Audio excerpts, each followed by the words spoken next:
For years he believed he could control everything. Money, power, emotions. She came slowly with light steps, but awakened a hurricane in the most feared man there. If you like love stories and romance, watch until the end, subscribe to this channel, and leave a comment saying where you're listening from. Let's continue. The Blackwood Manor rose like a white scar against the dark green of the Blue Ridge Mountains. Its neoclassical columns seemed to support not only the marble and glass structure, but also the weight of decades of silence. It was November, and the fine rain that had been falling since dawn transformed the gardens into liquid mirrors, reflecting the cold grandeur of the property. Nathan Blackwood observed all this from the window of his office on the second floor. At 41, he carried on his broad shoulders an elegance that intimidated rather than attracted. The tailored Italian suit couldn't hide the tension that inhabited his body like a caged animal. The dark sunglasses, even indoors, were a barrier he had built between himself and the world, a protection against curious eyes that might try to decipher what lay behind that mask of absolute control. The sound of the intercom pulled him from his thoughts. The metallic voice of his secretary announced that the new housekeeper had arrived.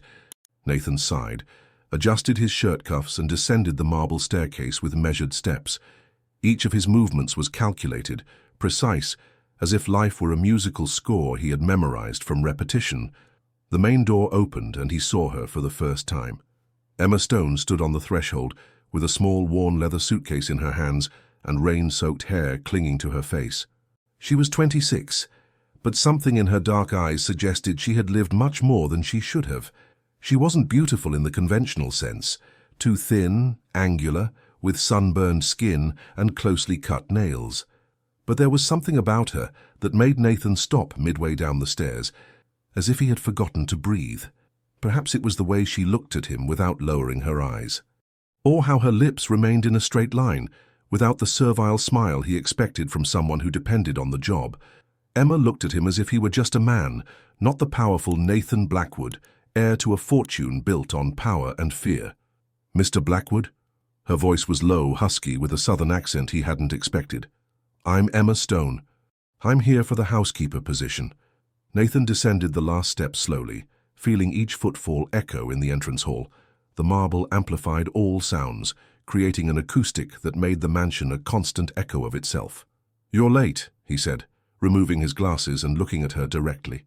His eyes were grey, almost transparent, and Emma felt as if he could see through her.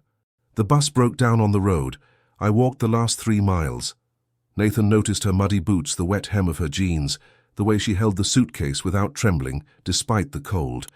There was a dignity about her that deeply irritated him. How dare she hold her head high when she was there asking for a job? "Mrs. Bennet will instruct you on your duties," he said, turning his back. "I don't accept lateness, carelessness, or familiarity. This house has rules. I expect them to be respected." "Yes, sir." Nathan stopped. Something in her tone. It wasn't submission. It was merely agreement, as if she were accepting the terms of a contract, not bowing to his authority. He turned and found her still standing in the same place, observing him with those eyes that seemed to hold secrets. "Anything else?" he asked, more harshly than he intended. Emma shook her head but didn't avert her gaze. "No, sir. I just wanted to say that I'll do a good job." It wasn't a promise, it was a certainty, and that disturbed him more than any plea could have done. Mrs. Bennet appeared in the hall, a robust 60-year-old woman who had managed the mansion with an iron fist for more than 2 decades. She cast a warning glance at Emma, as if she could foresee future problems. "Come," she said, taking the young woman's suitcase. "I'll show you your quarters." Nathan watched them climb the back stairs reserved for the staff. Emma didn't look back, didn't show curiosity about the opulence around her. She simply followed Mrs. Bennet as if marble mansions were part of her daily life. When silence returned to the hall, Nathan remained standing for long minutes. Something had changed in the air of the house. It was as if Emma had brought with her a different scent, not an actual perfume, but something more subtle, more disturbing. The smell of rain, perhaps, or of freedom. That night, he dined alone as always, served by Mrs. Bennet in the formal dining room that could accommodate 20 people, but held only 1. The silence was punctuated only by the sound of silverware against porcelain and the tick-tock of the antique clock that had belonged to his father. But there was something different, a new sound, almost imperceptible, Light footsteps on the floor above. Emma was moving around her room, probably arranging her few belongings. Nathan found himself paying attention to every movement, trying to imagine what she was doing, removing her wet clothes, combing her hair, looking through the small window that faced the gardens. Irritated with himself, he finished dinner quickly and went up to his quarters. But he passed through the staff corridor just to check if everything was in order, he told himself. The door to her room was closed, but there was a sliver of light underneath. He stopped, listening. Nothing but silence. That was how it began, though he didn't yet know it. The obsession that would consume him, transform his ordered life into chaos, and make him discover that behind all that armor of control was a man capable of loving to the point of destruction. Emma's first days at Blackwood Manor passed like a silent dance between her and the unspoken rules of the house. She woke at 5 in the morning, even before Mrs. Bennet, and was already in the kitchen preparing coffee when the sun began to filter through the lace curtains. Her movements were economical, precise, as if each gesture had been designed not to disturb the balance of that world of marble and crystal. Nathan observed everything from a distance, always finding excuses to pass by the places where she worked. He told himself he was supervising, ensuring the house standards were maintained. But the truth was that something about her fascinated him in a way he couldn't name. Emma cleaned the antiques as if they were archaeological treasures, wiping them with a delicacy that contrasted with her humble origins. When she arranged the library, one of the tasks Nathan had insisted on assigning to her, claiming the previous housekeeper didn't have the necessary care, he observed her through strategically positioned mirrors in the hallway. She read the book titles with her lips moving almost imperceptibly, as if memorizing each word. "Can she read?" he asked Mrs. Bennet one morning, trying to sound casual. "Yes, sir. She even mentioned she's read some of the books in the library, said there was a librarian in her town who lent out classic books." The information disturbed him more than it should have. Emma wasn't just an illiterate maid who needed the job. There were layers to her that he couldn't decipher. In the first week she broke a bohemian crystal while cleaning the music room. It was a rare piece that had belonged to Nathan's mother, and the noise of shattering glass echoed through the mansion like a scream. Mrs. Bennet came running, followed closely by Nathan, who was descending the stairs with his heart racing. Emma was kneeling on the floor collecting the pieces with her bare hands. A thin line of blood ran from her index finger, dripping onto the transparent shards. She wasn't crying, wasn't apologizing desperately as others would have done. She just methodically collected the pieces as if she could restore the irreparable. "Leave that," said Nathan, his voice harsher than he intended. Emma raised her eyes to him, and for a moment Nathan saw something that hit him like a punch to the stomach. She wasn't afraid of him. There was regret, responsibility, even sadness for having damaged something beautiful, but there wasn't the servile terror he expected. "I'll pay for it," she said, continuing to collect the pieces. "You can take it from my salary." "With what money?" The question came out crueler than he wanted. "Do you know how much that's worth?" For the first time, Emma hesitated. Her fingers paused over a larger fragment, where part of the engraved design was still visible. A crystal rose that seemed to have been captured at the exact moment of blooming. "I don't know, sir, but I'll find a way." Mrs. Bennet shifted uncomfortably. In 30 years working for the Blackwoods, she had seen employers fire staff for much less. But Nathan remained standing, studying Emma with an intensity that alarmed the housekeeper. "Go treat that cut," he finally said. "Mrs. Bennet will clean this up." Emma rose slowly, blood still dripping from her injured finger. "Thank you, sir." "Don't thank me. I haven't decided what to do with you yet." But that night, when Emma went down to the kitchen to get a painkiller for the throbbing pain in her finger, she found a box of Band-Aids on the table next to a small bottle of antiseptic. There was no note, no explanation, but she knew who had left it there. From that day on, something changed in the dynamic between them. Nathan began to appear in the places where she worked more frequently, always with some excuse. He checked if she was cleaning the books correctly, if she wasn't damaging the art pieces, if she was following the established schedule exactly. But Emma noticed that his eyes weren't fixed on the objects, they were fixed on her. He noticed everything. The way she tied her hair with a simple elastic, leaving some loose strands framing her face. How her tongue appeared slightly between her lips when she concentrated on a difficult task. The way she hummed softly while she worked, always the same melancholy melody that he couldn't identify. "What song is that?" he asked one day, appearing silently behind her as she polished a Venetian mirror. Emma startled, almost dropping the cloth. "I'm sorry, sir. I didn't know I was singing loudly." "You weren't. I have good hearing." He moved closer, and she could smell his expensive cologne mixed with something more subtle, the scent of skin, masculine and disturbing. "Is it a well-known song?" "I don't know the name. My mother used to sing it to me when I was little." Emma went back to cleaning the mirror, but her hands trembled slightly. "It was the only thing that would make me sleep." "Does your mother still sing?" The question came loaded with unexpected intimacy, and Emma stopped rubbing the glass. In the mirror's reflection, she could see Nathan standing behind her, closer than would be appropriate between employer and employee. "She died 5 years ago," Emma replied softly. Nathan saw her expression close, like a flower recoiling from touch.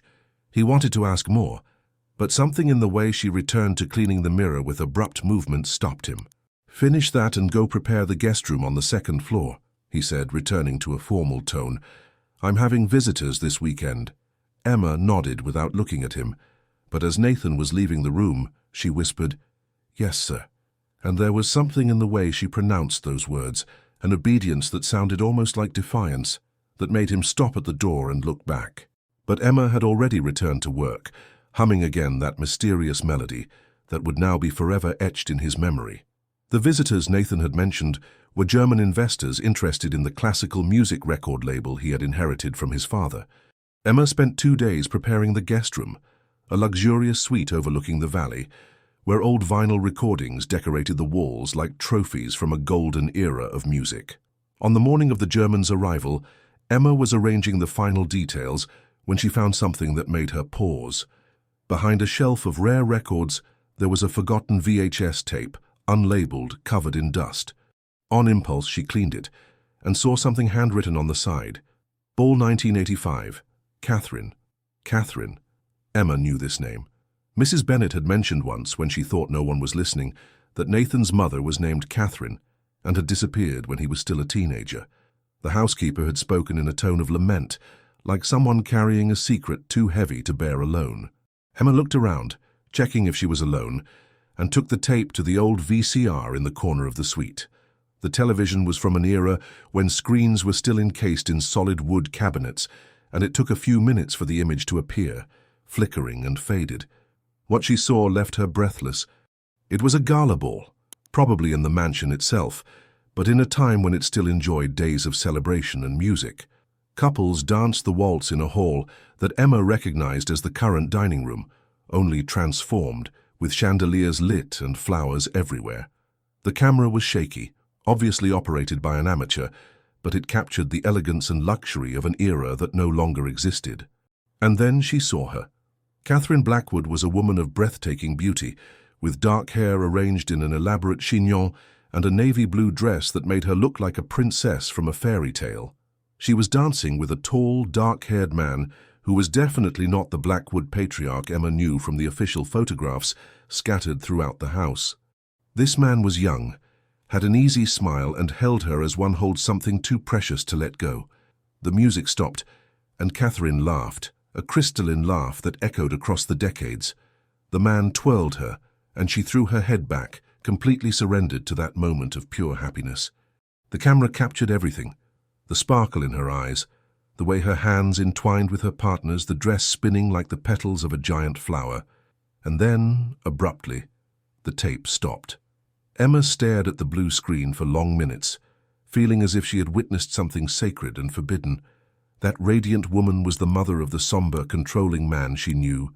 How could someone capable of so much light have generated so much darkness? "What are you doing here?" Nathan's voice cut through the air like a blade. Emma turned, still holding the remote control, and found him standing in the doorway with an expression she had never seen, not anger but pure panic. I was testing if the television worked for the guests," she stammered, but knew the excuse was ridiculous. Nathan entered the room with quick steps, taking the tape from the VCR with abrupt movements. His hands trembled slightly, and Emma realized he was struggling to control himself. "Never touch my things again," he said, his voice dangerously low. "This tape, Where did you find it? Behind the shelf. It was covered in dust. I thought it was trash. Nathan held the tape against his chest as if it were a treasure or a wound. His grey eyes were darker than Emma had ever seen them, almost black with a pain she didn't understand. It was my mother, he said suddenly, the words coming out like a confession torn by force. She disappeared when I was 16. We never knew where she went. Emma felt her heart race. There was something in the way he held that tape, in the way his voice trembled when speaking of his mother, that made her understand. Nathan watched that video. Regularly. It was his way of keeping Catherine alive even after so many years. She was beautiful, Emma said softly. She was. Nathan looked at her with an intensity that made her feel naked. You don't talk about this with anyone, ever. It wasn't a request. It was an order loaded with desperation. Of course, sir, I understand. But Nathan didn't move. He stood there, studying her face as if looking for something specific. Emma felt the air in the room become dense, charged with a tension she couldn't name. It was as if they were standing on the edge of a precipice, and any movement could make them fall. Why did you come to work here? He asked suddenly. The change of subject caught her off guard. I need the money. Everyone needs money. Why specifically here? Emma hesitated. The truth was too complicated to be spoken at that moment, with him holding that tape like a weapon, and her trying not to show how much his presence affected her. I heard about the position through an agency in Nashville. It wasn't a specific choice. It was a lie, and they both knew it, but Nathan didn't insist. Instead, he tucked the tape into the inside pocket of his jacket and headed for the door. The Germans arrive in 2 hours. I want you to serve dinner tonight. Mrs. Bennet will guide you on the protocol. Yes, sir. He stopped at the threshold, without turning. Emma. It was the first time he had spoken her name, and the sound made something contract inside her chest. Yes? Don't mention my mother to the guests, or to anyone. I won't mention her. Nathan finally left, but Emma remained standing in the middle of the room for long minutes, still feeling the intensity of that conversation echoing around her. She had discovered something about him that she shouldn't know, and it changed everything. Now she understood why the mansion was so silent, why Nathan lived like a ghost in his own home. He was trapped in the past, in an eternal dance with a woman who had disappeared and left only a flickering tape as proof that she had once been capable of laughter. And for some reason Emma didn't want to examine too closely. It made her want to console him, which was far too dangerous to admit, even to herself. The dinner with the German investors was a perfect staging of power and sophistication. Emma served port wine in crystal glasses worth more than her annual salary, moving through the dining room with the discretion Mrs. Bennet had taught her in the preceding hours. Invisible but efficient, the housekeeper had repeated. The master doesn't like to be interrupted during business. But Nathan couldn't take his eyes off her. It was imperceptible to the Germans, who were discussing contracts and percentages in formal English. But Emma felt the weight of his gaze following her as she circulated around the table. When she leaned over to serve wine, she could feel the tension radiating from him like heat. When their hands accidentally touched as she handed him a glass, it was as if an electric current passed between them. Emma wore the traditional black uniform that Mrs. Bennet had provided, a knee-length skirt, long-sleeved blouse, and an impeccable white apron.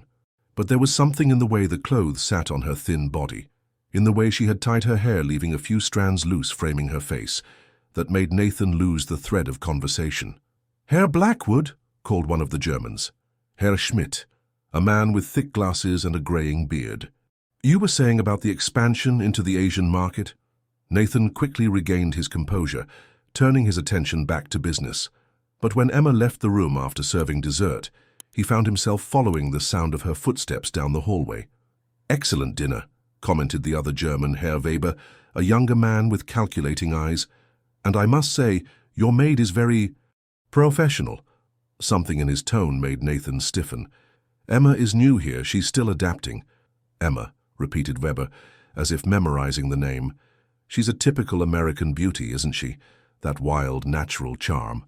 She's just a maid, Nathan said dryly, but his hand closed around the wine glass with enough force to whiten his knuckles.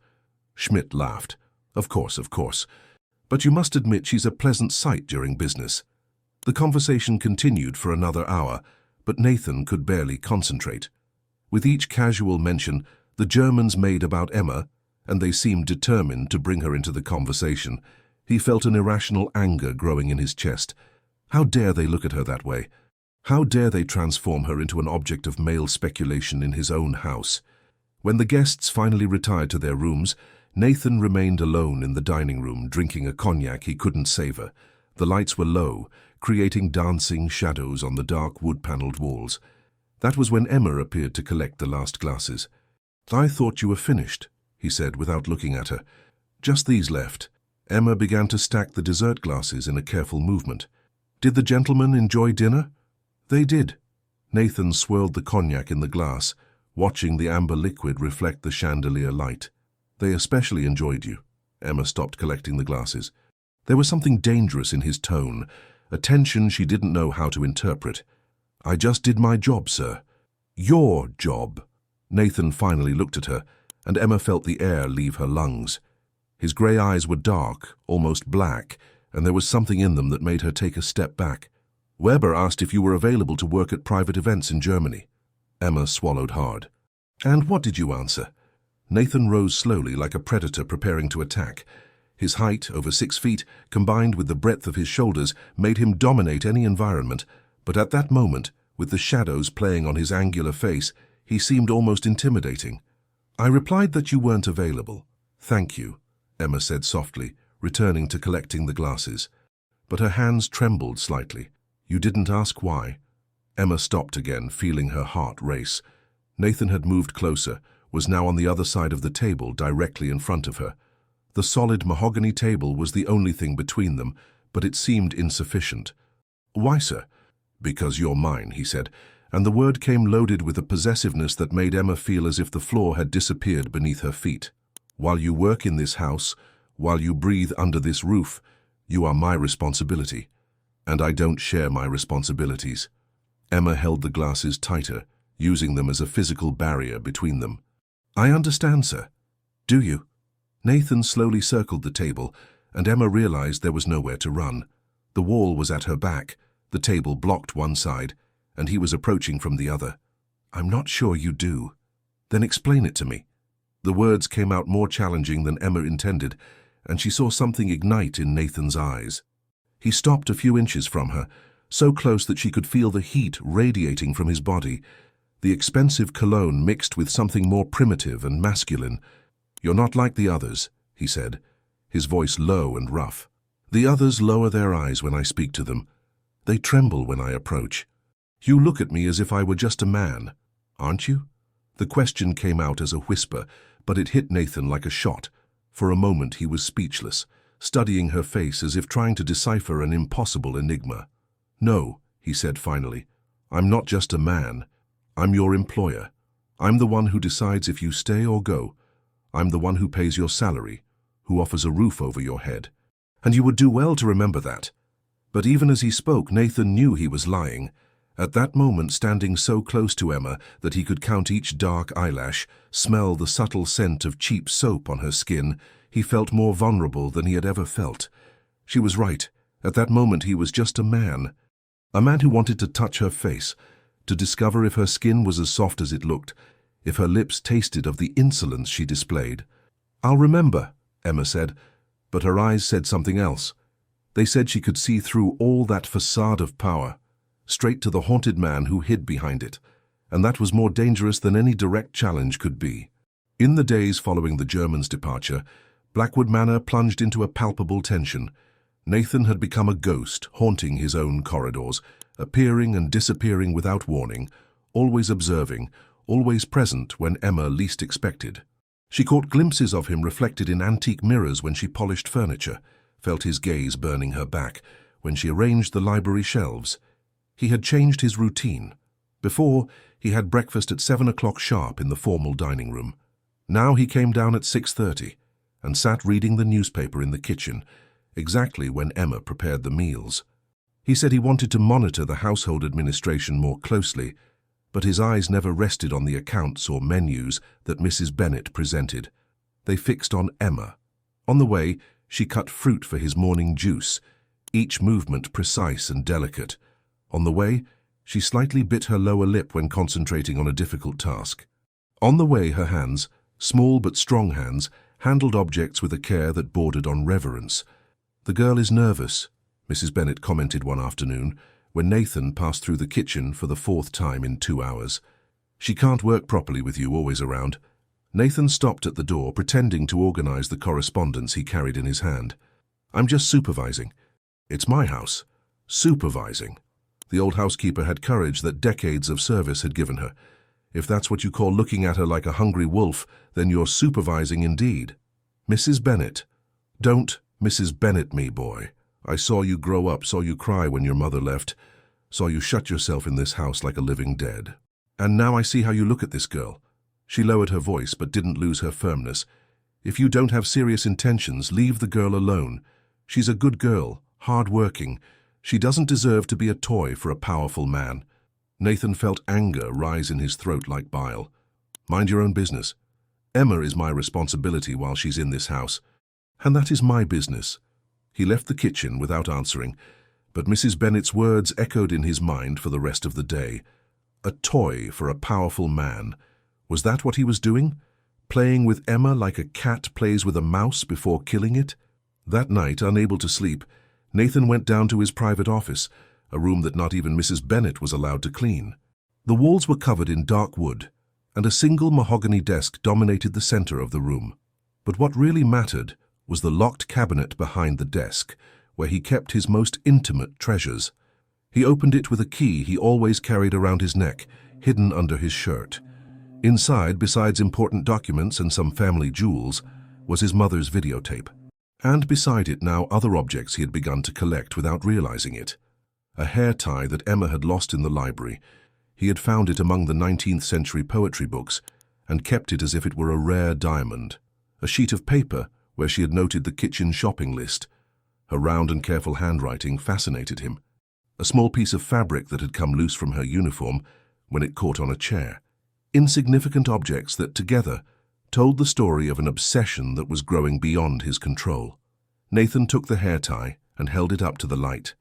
It still had a few strands of brown hair attached to it, strands he had spent hours studying, memorizing each nuance of color, dark brown at the root, lighter at the ends, with golden highlights that only appeared under the sun.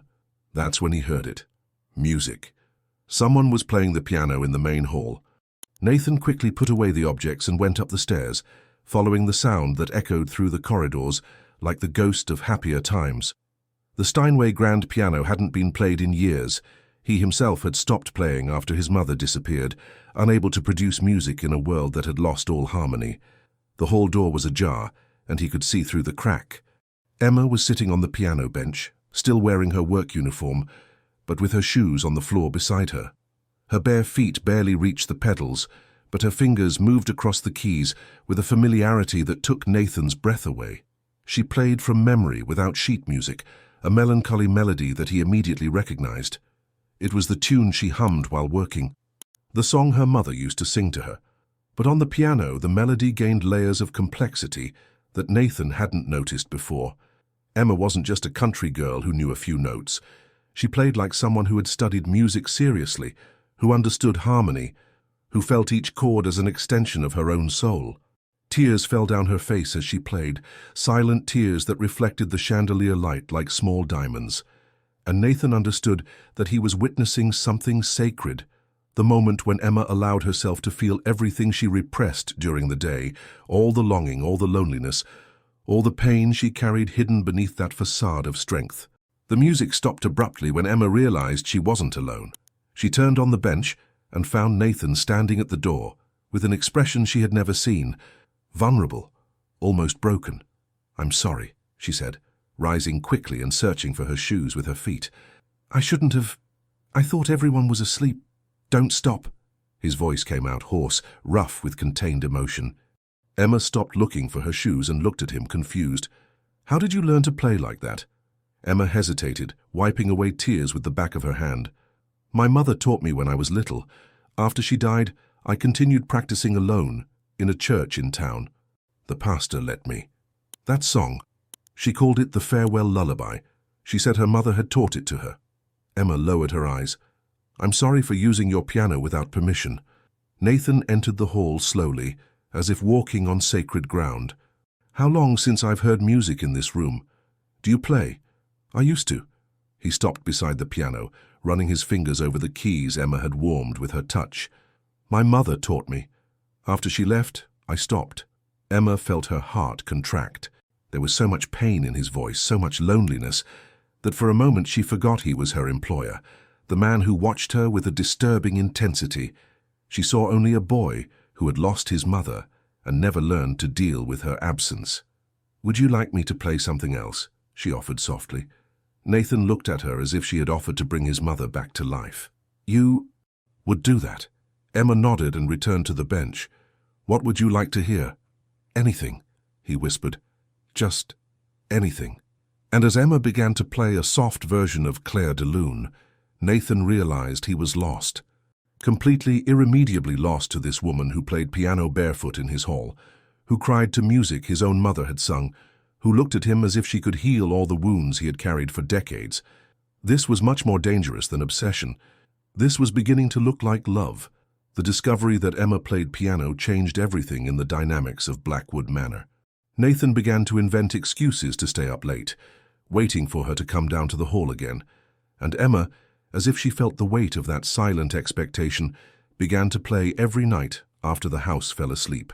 An unspoken ritual was established between them. Nathan never explicitly asked her to play, and Emma never asked if he wanted to hear her. Simply around 11 at night, she would come down barefoot to the piano and he would appear at the hall door a few minutes later. Sometimes he stood at the entrance, sometimes he approached and sat in one of the old armchairs. They never spoke during these sessions. The music was the only communication between them. Emma played pieces that Nathan recognized from childhood, melodies his mother used to play when he was small, and the house still knew moments of joy. But she also improvised, creating variations that were entirely her own, laden with a melancholy that mirrored the very atmosphere of the mansion. One night, almost 3 weeks after dinner with the Germans, Nathan did something that surprised them both. When Emma finished playing a moving version of Erik Satie's Gymnopédie No. 1, he rose from the armchair and approached the piano. "May I?" he asked, pointing to the keys. Emma moved over on the bench, giving him space, but didn't stand up. Nathan sat beside her, closer than they had ever been, and Emma could feel the warmth of his body, the subtle scent of his expensive soap mixed with something more intimate and masculine. He began to play, and Emma held her breath. Nathan's hands were elegant, with long fingers that ran across the keys with impeccable technique. But there was something broken in his music, as if each note carried the weight of years of silence. He played Chopin, a nocturne in E-flat major, but the interpretation was laden with a sadness that transformed the romantic piece into a lament. "You play beautifully," Emma whispered when he finished.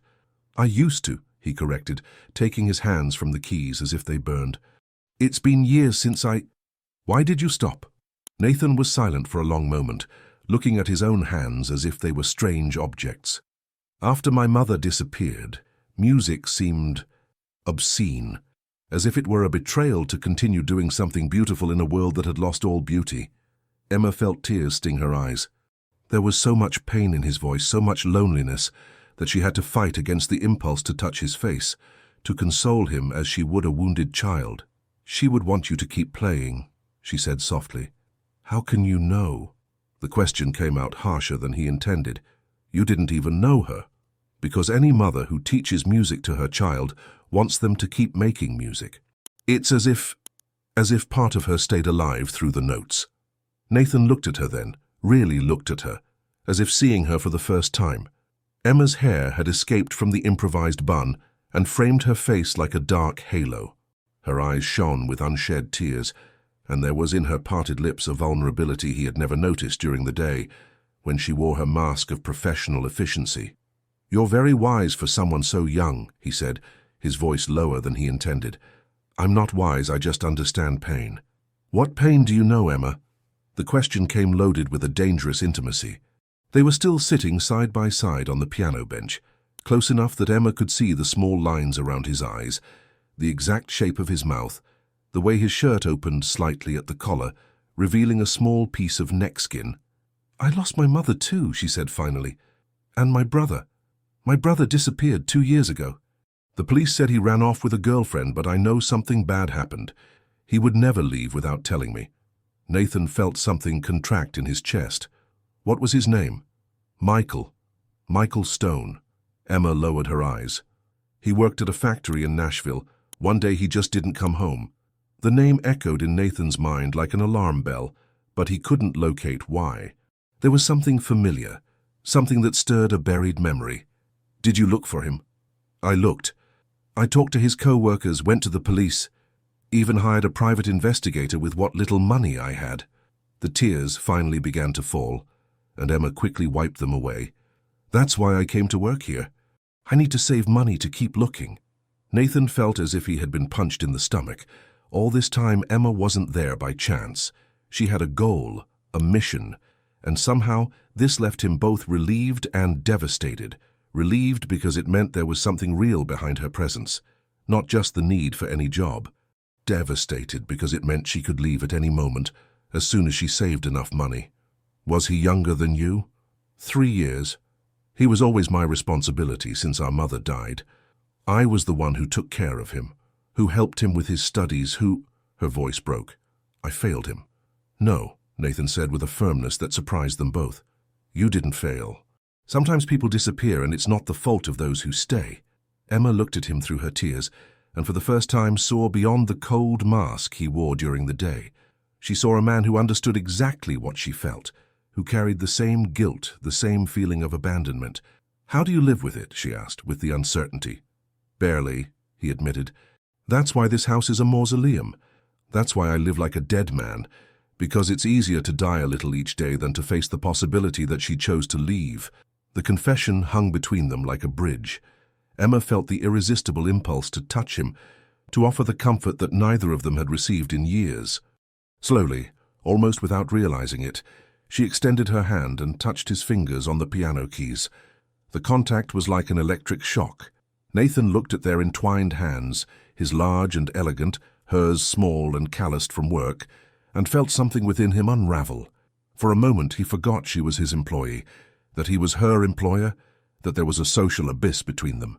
He saw only two lonely people who had found in each other something they thought forever lost. "Emma," he whispered, and there was in his tone an urgency she couldn't interpret. "Yes?"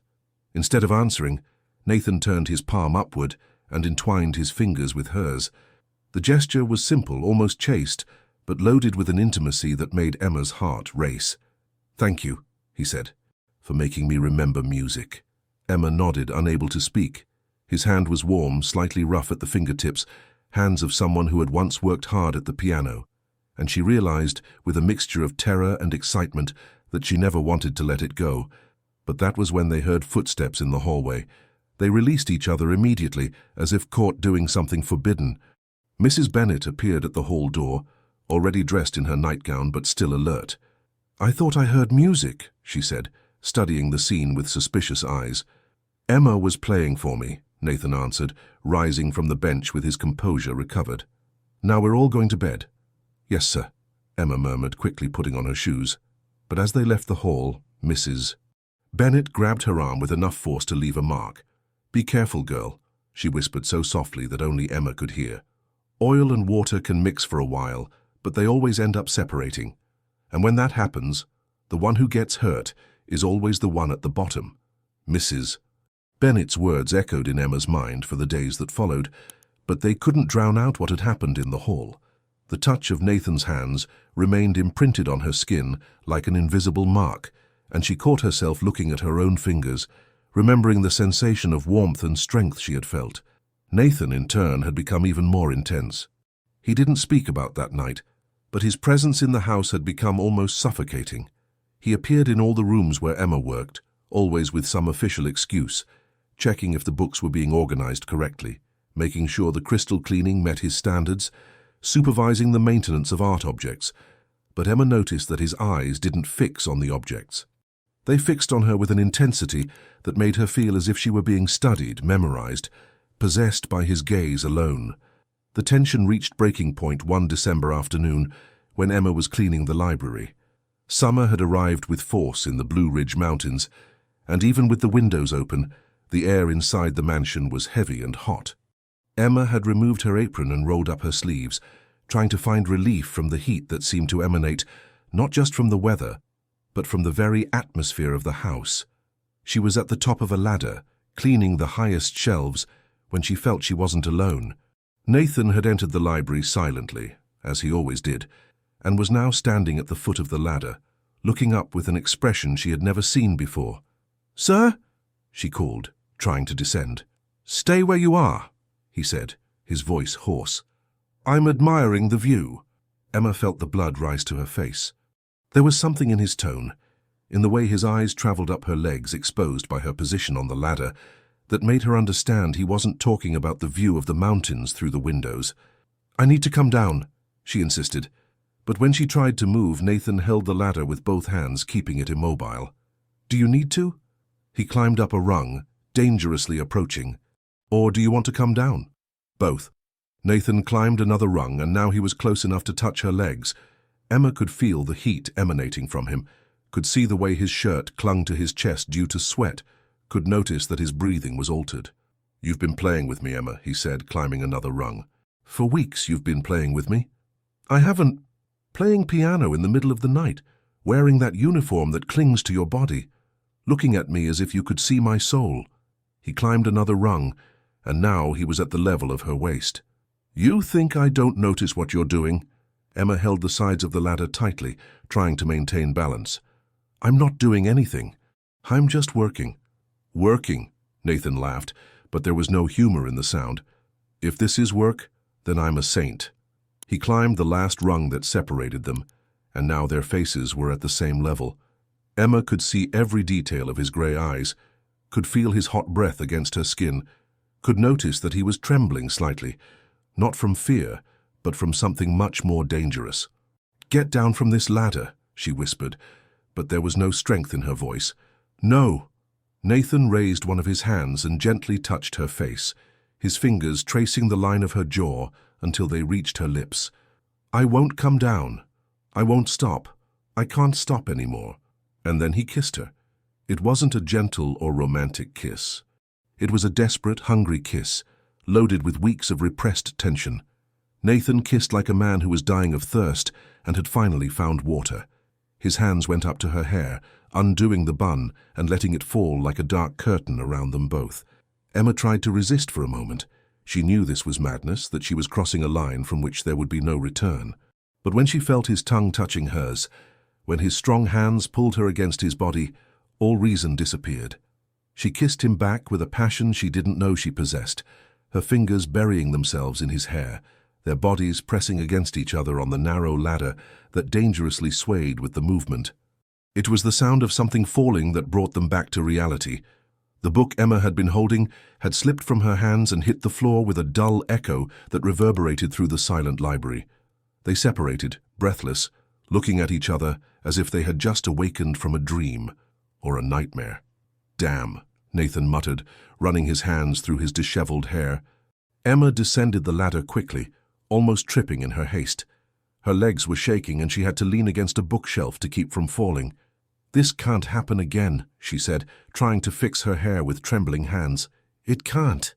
Nathan came down from the ladder too, but instead of moving away, he approached her. "Then why did it happen?" "It was a mistake." "Was it?" He backed her against the bookshelf, placing his hands on either side of her head, trapping her. "Then why are you trembling? Why are your eyes shining? Why can I still feel you kissing me back?" Emma closed her eyes, trying to regain control. "Because I'm an idiot." "No." Nathan touched her chin, forcing her to look at him. "Because you feel the same thing I do. This sick obsession that doesn't let me sleep, that doesn't let me think of anything but you." "Don't say that." "Why not? It's the truth." He leaned in closer, his lips almost touching hers again. "I think about you all the time, Emma. When I wake up, you're my first thought. When I go to sleep, I imagine you in the room next door. During the day, I invent excuses to see you, to be near you, to breathe the same air as you."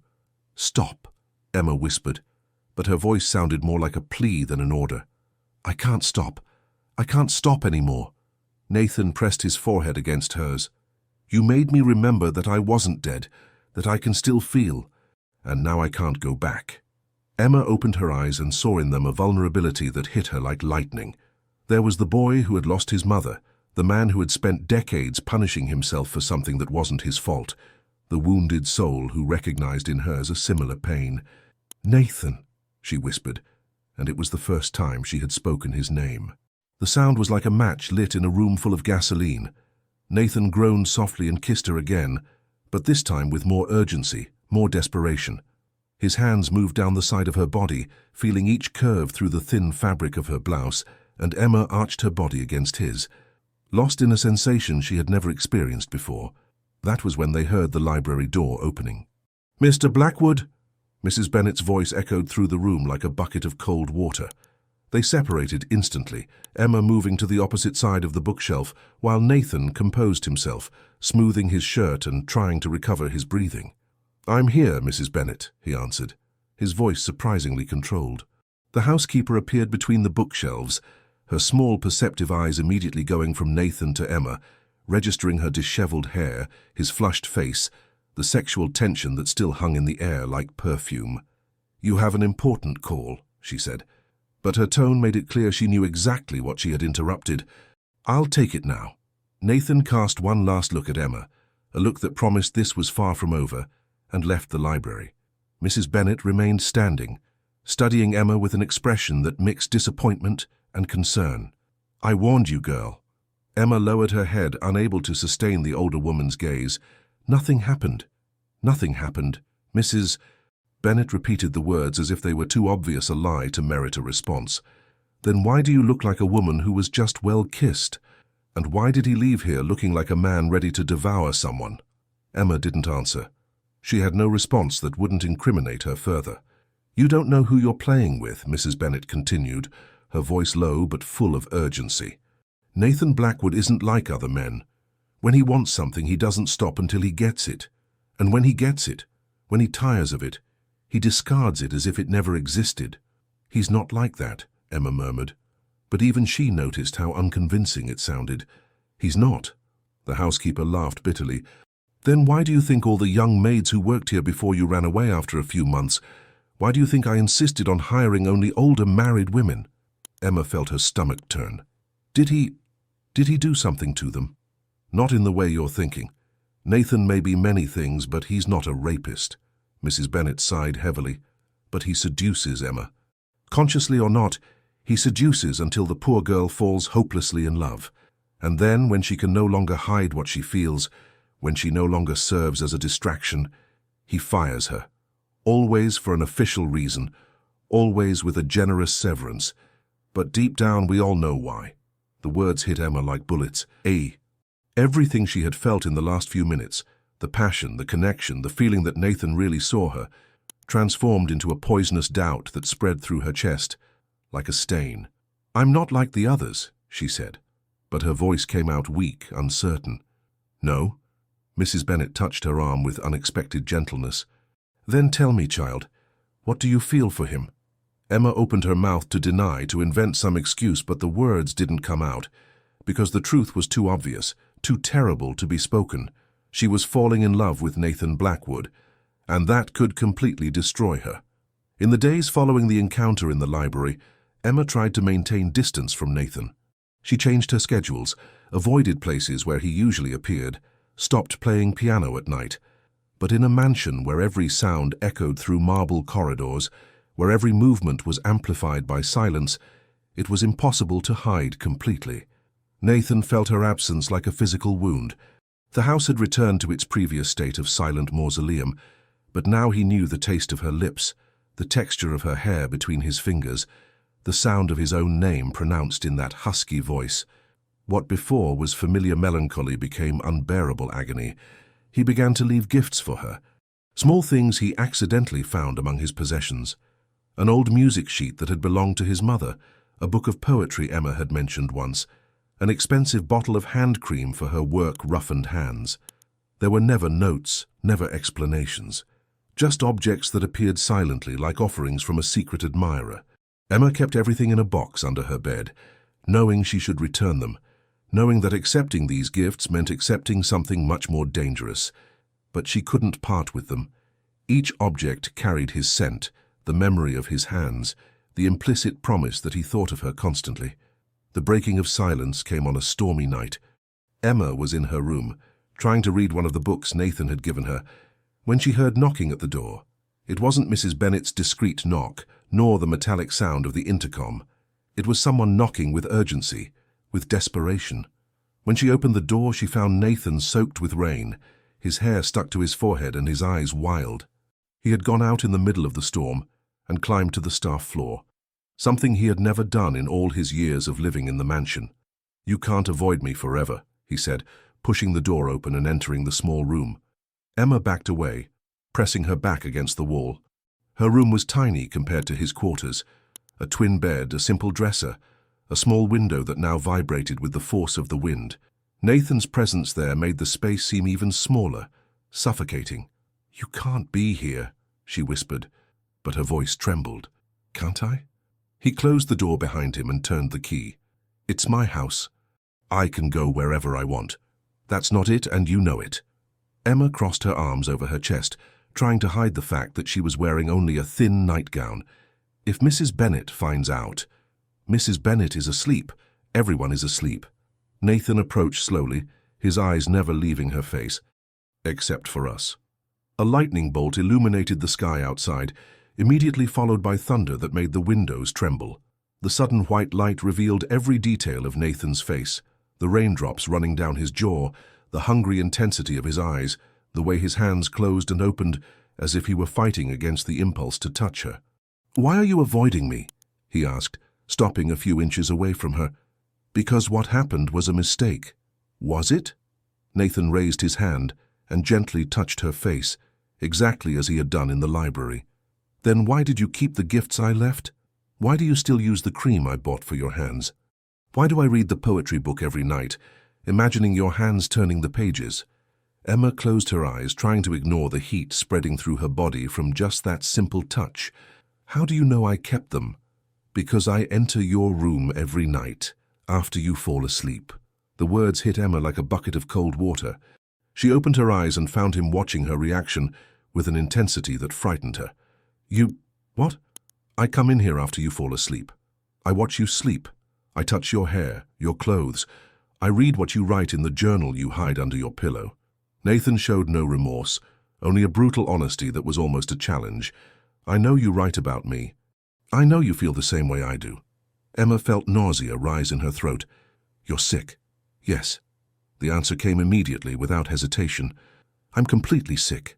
Obsessed. Lost." He moved closer, pressing her against the wall. "But you are too." "I'm not." "Liar." Nathan placed his hands on either side of her head, trapping her. "You write about the dreams you have about me. About what it would be like if I touched you. About what it would be like if we were just a man and a woman, without class differences, without obstacles." Emma felt tears of humiliation burn her eyes. "You had no right." "No." He agreed, but didn't move away. "I had no right to read your most intimate thoughts, no right to enter your room, no right to fall in love with a woman I can never have publicly." The confession hung between them like a bomb that had just exploded. Emma stopped breathing, studying his face for any sign that he was lying, manipulating, playing with her as Mrs. Bennet had warned. But all she saw was pain. Pain and desire and a vulnerability so deep it hit her like a punch to the stomach. "You didn't fall in love," she whispered. "You became obsessed. There's a difference." "Is there?" Nathan tilted his head, his lips almost touching hers. "Then explain to me why, when I think of you leaving, I feel like I'm going to die. Explain why your happiness has become more important than mine. Explain why I would give everything I have, the mansion, the money, the family name, just to be able to wake up beside you every morning." Another lightning bolt illuminated the room, and in the harsh white light, Emma saw the truth stamped on Nathan's face. It wasn't obsession, at least not just obsession. It was love. A sick, possessive, inadmissible love, but love nonetheless. "This is madness," she whispered. "Yes." He touched his forehead to hers. "Complete madness. It can't work. No. People will talk. Your reputation. To hell with my reputation. I'm not from your class, Nathan. I don't know how to behave in your world. Then teach me to live in yours. The simplicity of the answer completely disarmed her. Emma had prepared logical arguments, sensible reasons to keep her distance. She hadn't prepared for a man willing to abandon everything for her. "What if you get tired of me?" she asked, echoing the fears Mrs. Bennet had planted. "What if this is just novelty, rebellion against your own world?" Nathan looked at her for a long moment and then did something that surprised her. He moved away from her, giving her space to breathe. "Do you think I'm capable of that?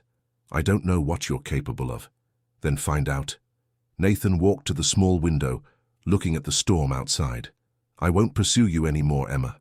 I won't enter your room anymore. I won't leave gifts. I won't make up excuses to see you." Emma felt her heart race. "What are you saying?" "That the decision is yours." He turned to her, and there was in his eyes a determination she had never seen.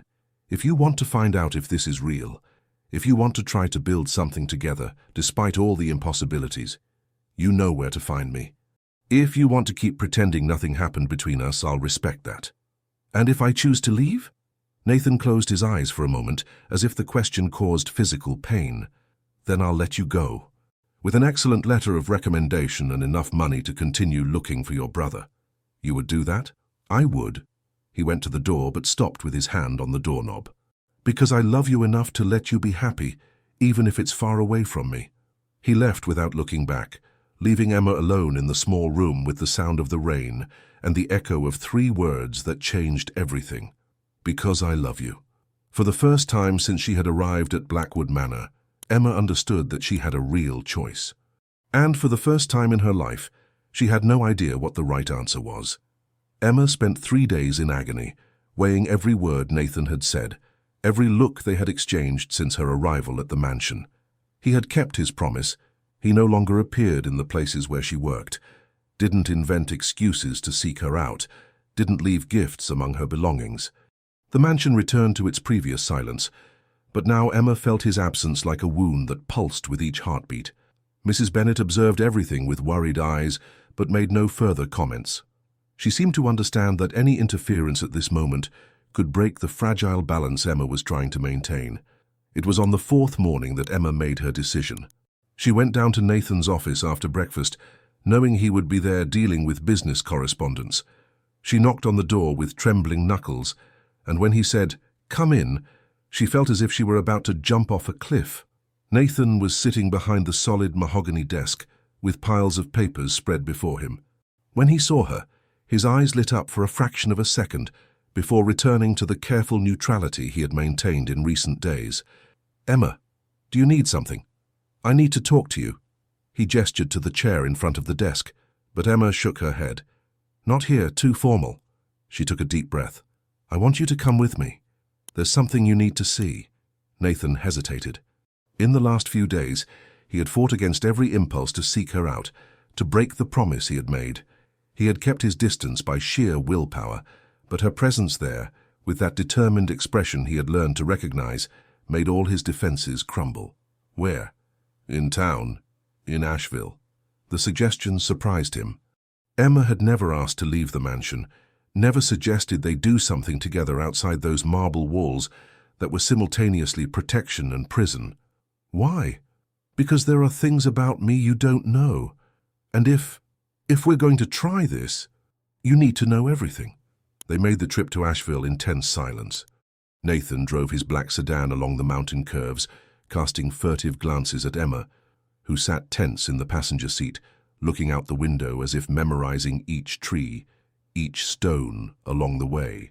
Emma guided him through the cobblestone streets of the historic district until they stopped in front of an old building that had once been elegant but now showed signs of decades of neglect. The paint on the walls was peeling. Some windows had cracked glass, and the main entrance looked as if it hadn't been used in a long time. "It's here," she said, getting out of the car. "What is this place?" Emma didn't answer immediately. She led him through the side entrance, climbing a narrow staircase that creaked under their feet.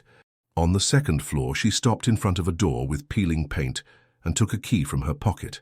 "It was my mother's apartment," she finally said, "where I grew up." The interior was small and modest, but clean.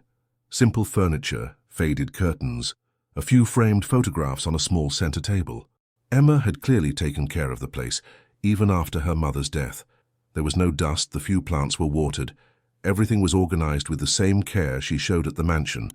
But it wasn't to show where she had grown up that Emma had brought him there. She went to an old cabinet and took out a shoebox.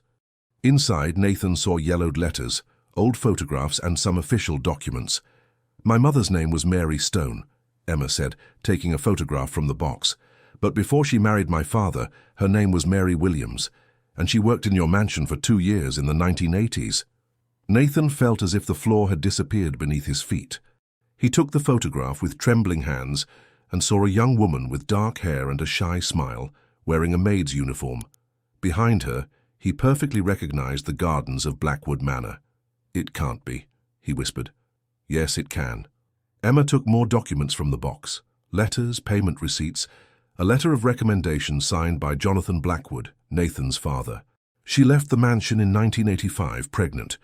She never wanted to tell me who the father was, only that it had been a mistake she would pay for the rest of her life. Nathan sat heavily in a chair, still holding the photograph. The dates coincided. 1985 was the year his mother, Catherine Blackwood, had disappeared. The year of the ball he obsessively watched on the videotape. "I think your father," he began, but couldn't finish the sentence. "I don't know," Emma said honestly. "It could have been him. It could have been another employee. It could even have been—" She stopped, looking directly at him. "What?" "The man your mother was dancing with on the tape. The man who wasn't your father." The possibility hit Nathan like lightning. His mother had disappeared shortly after that ball. Mary Williams had left the mansion the same year, pregnant. It could be coincidence, but— "Did you come to work at the mansion knowing this?" he asked. Emma nodded. "I needed to discover the truth. About my mother, about my father, about what really happened in that house, and also—" She hesitated. "Also about my brother, Michael." Michael disappeared shortly after starting to work for a security company, a company that provided services to the Blackwood family. Emma took more papers from the box. "He told me he had discovered something about an old crime, something that involved powerful people. A week later, he disappeared." Nathan felt nausea rise in his throat. The pieces were fitting together in a terrible way. His father, Jonathan Blackwood, had been a cruel, controlling man, capable of anything to protect the family's interests. If Michael had discovered something compromising— "What do you want from me?" he asked, his voice coming out rough. "The truth." Emma knelt in front of his chair, forcing him to look her in the eyes. "Access to your family's archives. Help to discover what really happened to my brother and— if we discover that we're half-siblings, that all of this was—" She swallowed hard. "That it was a terrible mistake from the beginning." The possibility hung between them like a sword. Nathan looked at Emma's face, searching for similarities with his own features, with those of his father, with the mother who had disappeared so many years ago. But all he saw was the woman he had fallen in love with, the person who had brought music back to his life, who had awakened his dead soul. "And if we're not?" he asked. "If we discover there's no kinship between us?" Emma felt tears burn her eyes. "Then we will have wasted a lot of time with unnecessary doubts." Nathan extended his hand and touched her face, exactly as he had done so many times in recent days. But now, the gesture carried the weight of all the uncertainties that had been revealed. "There's a way to find out," he said finally. "How?" "The archives you want are locked in my father's office. I haven't entered there in years." Nathan stood up, pulling Emma with him. "But if that's what you need to have peace, then let's discover the truth. All of it." As they returned to the mansion, Emma held his hand over the car's gear shift. Both knew that in the next few hours they would discover if the love they had found was genuine, or a cosmic cruelty that would destroy them forever. But they also knew there was no turning back. The truth, however painful it might be, was the only thing that could free them or separate them forever.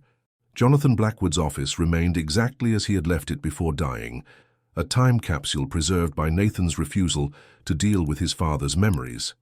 The walls were covered in dark, almost black wood, and heavy velvet curtains blocked natural light, creating a suffocating atmosphere of secrets and power. Emma held Nathan's hand as he opened the steel cabinet that dominated an entire wall.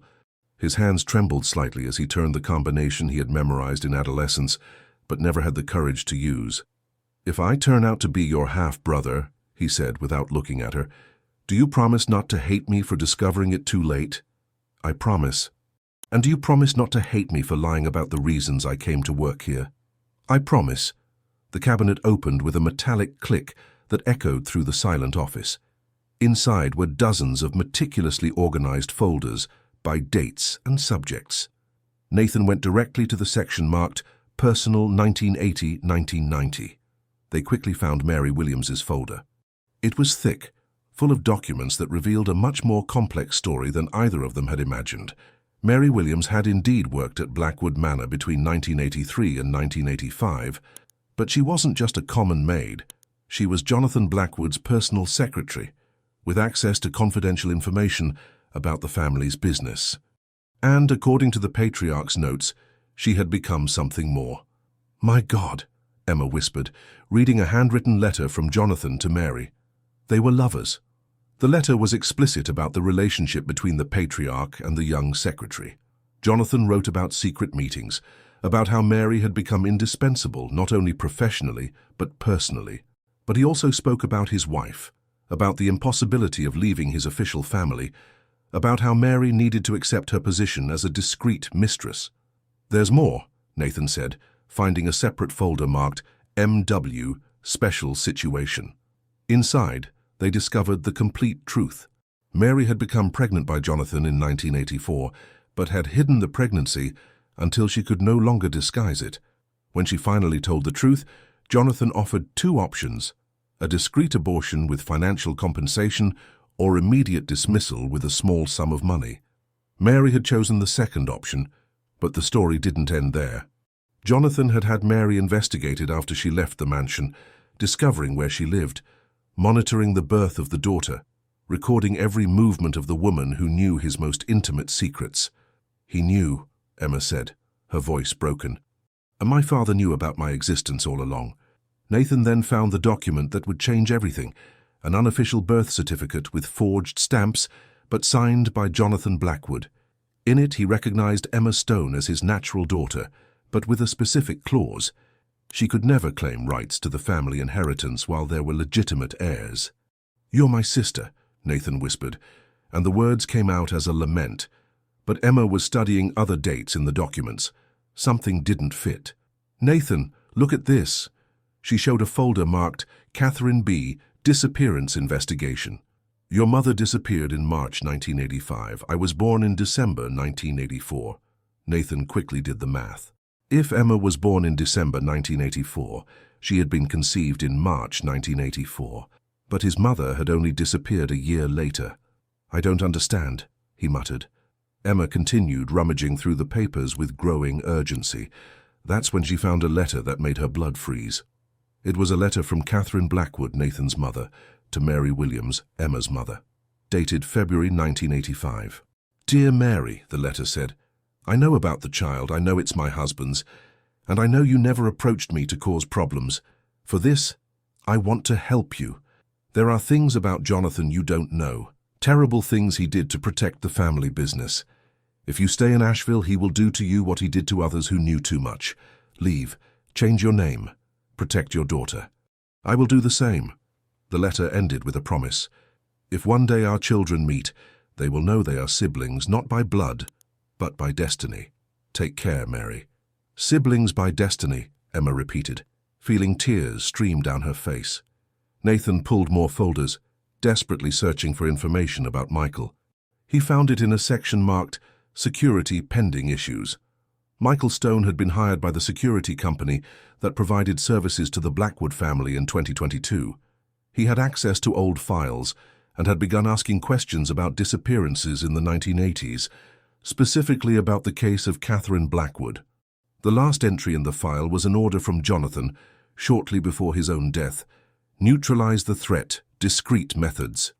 "My father ordered your brother killed," Nathan said, his voice coming out as a groan of pain. Emma collapsed into a chair, sobbing. All the truth she had sought turned out to be worse than any lie. Michael was dead because of his obsession with discovering the truth about the family. And "We're not siblings," she said through her tears. "We're something worse. "We're children of two women your father destroyed." Nathan knelt in front of her, taking her hands. "Emma, listen, my father is dead.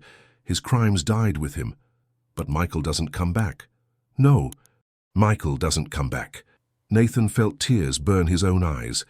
"But we can honor his memory. We can make all this truth public. We can ensure other families don't go through what you went through." Emma looked at him through her tears. "And us? What happens to us?" Nathan thought of all the reasons why they couldn't be together. The social difference, the dark history between their families, the spilled blood that separated them. But then he remembered the music she played on the piano, the way her eyes shone when they laughed together, how her presence had brought life back to a dead house. "What happens is that I love you," he said simply. "Not as employer and employee, not as representatives of warring families. I love you as a man loves a woman, as one soul recognizes another." Even knowing all this? Especially knowing all this. Nathan touched her face, drying her tears with his thumbs. "Emma, we are not our parents. We are not responsible for the crimes of previous generations. We are just two people who found each other in the midst of all this darkness and discovered light in each other." Emma closed her eyes, feeling the warmth of his hands on her face. "What if I can't forgive? What if, every time I look at you, I remember what your family did to mine?" "Then we'll leave," Nathan said without hesitation. "We'll leave this mansion, this name, this past. We'll start over somewhere else as different people." "You would do that, give up everything?" "Emma," he said, forcing her to look him in the eyes, "you made me remember what it's like to be alive, what it's like to feel music, joy, hope. Without you, all this heritage is worth nothing. It's just an expensive mausoleum." Emma felt something break inside her chest, not from pain, but from relief. All the barriers she had built, all the fears she had nurtured, collapsed before the simplicity of that declaration. "Where would we go?" Nathan smiled for the first time in days. "Wherever you want. A beach on the Gulf Coast, a farm in the countryside, a small apartment in any city where no one knows the Blackwood name." "And what would we do?" "I would play piano. You would sing. We would just be Nathan and Emma, two musicians who love each other and make music together." Emma laughed through her tears, imagining this simple life that seemed impossible and perfect at the same time. "It would have to be far from here," she said. "Very far. And it would have to be just the two of us. Just the two of us. And you would have to love me every day, even when I'm impossible. Especially when you're impossible." Emma stood up from the chair and kissed him then, not with the desperate passion of the other times, but with something deeper, with promise, with future. They sold Blackwood Manor 6 months later, donated half the money to organizations that helped families of missing persons, and disappeared themselves to a remote beach in the Florida Keys. There, in a simple house facing the sea, Nathan returned to playing piano every day. Emma sang while preparing dinner. They made music together on warm nights, their voices mingling with the sound of the waves. And when people in town asked about their stories, they simply said they were musicians who had met in the middle of a storm and decided to create music together, which in the end was the only truth that mattered.